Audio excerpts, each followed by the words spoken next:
Sometimes when we measure things, we need to know exactly how tall or how short or how long that something is. And if we don't, oh, then there's trouble. That's what happened to Isabel's mother one day when she wanted to make Isabel a new dress. Isabel was a tiny wee thing. Why, she was no bigger than a pinch.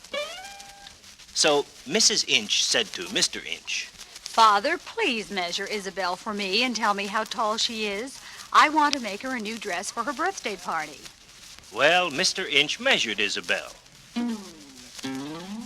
And then he said, "She is as tall as half of my thumb." So Mrs. Inch cut out a dress that was half of her thumb long and basted it and sewed it and put pockets on it and gave the dress to Isabel. Isabel put her hands in the sleeves and pulled the dress over her head. And pulled. And pulled. And pulled. Oh, dear. The dress only comes down as far as my tummy. But what could have happened? How could it be so short? I measured half of my thumb just the way your father told me.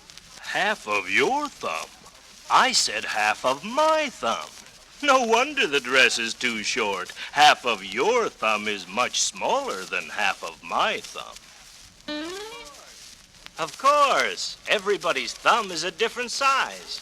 And we'd never be able to tell anybody anything about sizes if we were always measuring with different thumbs. We have to agree on just what size we mean when we say half of a thumb. So people have agreed to call a little size like that an inch. It might be half of your thumb or it might not. But everybody will know when you tell them that something is 1 inch long, exactly how long it is. Now, suppose you want to measure how far it is from your house to your best friend's house. An inch is very small. It might take 100,000 inches to measure all that distance. So people agreed that it would be easier to talk about larger sizes in a different way. They agreed that 12 inches together would be called a foot. And to measure even longer distances, people decided to put 3 feet together and call that size a yard. Very often, you'll see the 12 inches of a foot and the 3 feet of a yard all together on a measuring stick we call a yardstick. It's just 1 yard long. Does Mommy have one that she uses to measure the length of a dress or a pair of pants? Does Daddy use one in his workshop? Yardsticks, yardsticks, yardsticks can measure how long is a feather. Oh, yardsticks measure how long and how short and how tall. 1 little inch, inch, inch is very small, small, small. So it takes 12 in all to make a foot. And it takes feet, feet, feet. 1, 2, 3 feet, feet, feet. Exactly 1, 2, 3 are in a yard. So 12 inches make 1 foot and 3 feet make yardsticks, yardsticks. It's not hard at all to discover how tall you are. Measure yourself and you'll see. Yardsticks, yardsticks, easy as 1. That's a foot. 2. That's another foot. 3. That's a yardstick.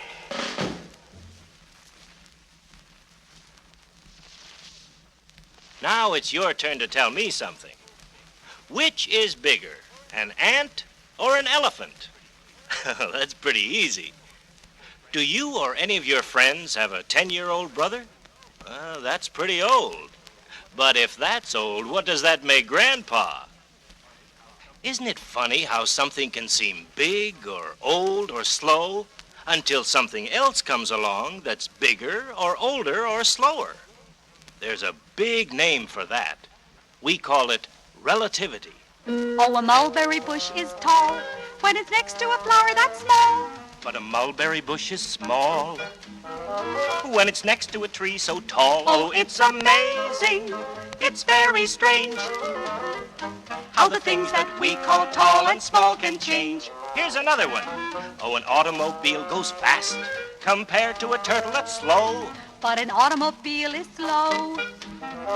When you watch an airplane go, Oh, it's amazing, it's very strange how the things that we call slow and fast can change. See if you can figure this one out. oh, a 5-year-old girl is old when she's next to her baby brother. But a 5-year-old girl is young in comparison to her mother. Oh, it's amazing, it's very strange how the things that we call old and young can change. Yes, it's amazing as it can be, this turnabout for relativity. Say it once with me. Relativity. Relativity. Here's a song I bet you know. 1 little, 2 little, 3 little Indians, 4 little, 5 little, 6 little Indians, 7 little, 8 little, 9 little Indians, 10 little Indian boys. Some of the words in that song, 1, 2, 3, 4, 5, 6, 7, 8, 9, and 10 are the words we use when we count things. They're numbers. You know, you can use these same numbers to count everything else. The number of steps you climb, the number of people in your family, the number of times you bounce a ball. Number after number after number. Let's count something right now, and Kathy will help us. We'll count fingers. Hold up one of your hands in front of you. Just one hand. Kathy, are you ready to show us how? Do you know how many fingers you have? Let's count them and see. You've got 1, 2, 3, 4, 5 little fingers. 5 little fingers. 5 little fingers there. Take those 1, 2, 3, 4, 5 little fingers. Wave them in the air. I see them. That's fine. Now take your other hand and let's count. 1, 2, 3, 4, 5 little fingers. 5 little fingers. 5 little fingers there.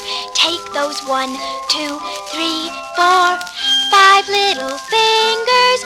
Wave them everywhere. Now take the 5 little fingers on your right hand and the 5 little fingers on your left hand. Hold them up in front of you and let's count them all. Ready? 1, 2, 3, 4, 5. Keep on going. 6, 7, 8, 9, 10 fingers showing. Let's count them over again. 1, 2, 3, 4, 5, 6, 7, 8, 9, 10. You've given your fingers a stretching. Now's the time to move the rest of you around. I know a marching song that's a little bit silly and a lot of fun. It's a counting song, too, so maybe after you learn the tune, you'll want to sing as you march. Here we go! The ants go marching one by one, hurrah, hurrah. The ants go marching one by one, hurrah, hurrah. The ants go marching one by one. The little one stops to look at the sun, and they all go marching down to the end of the earth to get out of the rain. The ants go marching 2 by 2. The little one stops to tie his shoe. The ants go marching 3 by 3. The little one stops to climb a tree. The ants go marching 4 by 4. The little one stops to shut the door. The ants go marching 5 by 5. The little one stops to find a hive. The ants go marching 6 by 6. The little one stops to pick up sticks. The ants go marching 7 by 7. The little one stops to watch stars in heaven. The ants go marching 8 by 8. The little one stops to clean his plate. The ants go marching 9 by 9. The little one stops to read the sign. The ants go marching 10 by 10, hurrah, hurrah. The ants go marching 10 by 10, hurrah, hurrah. The ants go marching 10 by 10. The little one stops to chase a hen, and they all go marching down to the end of the earth to get out of the rain. Do you have trouble getting your right shoe on your right foot? Or your left mitten on your left hand?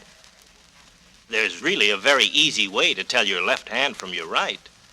Do this. Hold your hands up in front of you, looking at your fingernails. Now touch the tips of your thumbs together. The fingers and thumb of one of your hands makes the same shape as the letter L. L stands for left. And the hand that makes the letter L is your left hand. If you're not sure what the letter L looks like, ask Mommy. Do you know which is your left hand? Then what's your other hand called? That's right, it's your right hand. Now, imagine there's a line running down the middle of you, down your nose and your mouth, all the way to the floor. All the parts of you that are on the same side as your left hand are called left too. Your left foot, your left leg, your left eye. And the same goes for the right side. Stand up straight and let's march.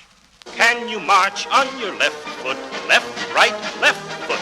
March on your left, right, left foot. Can you march on your left foot? Left, right, left foot. March on your left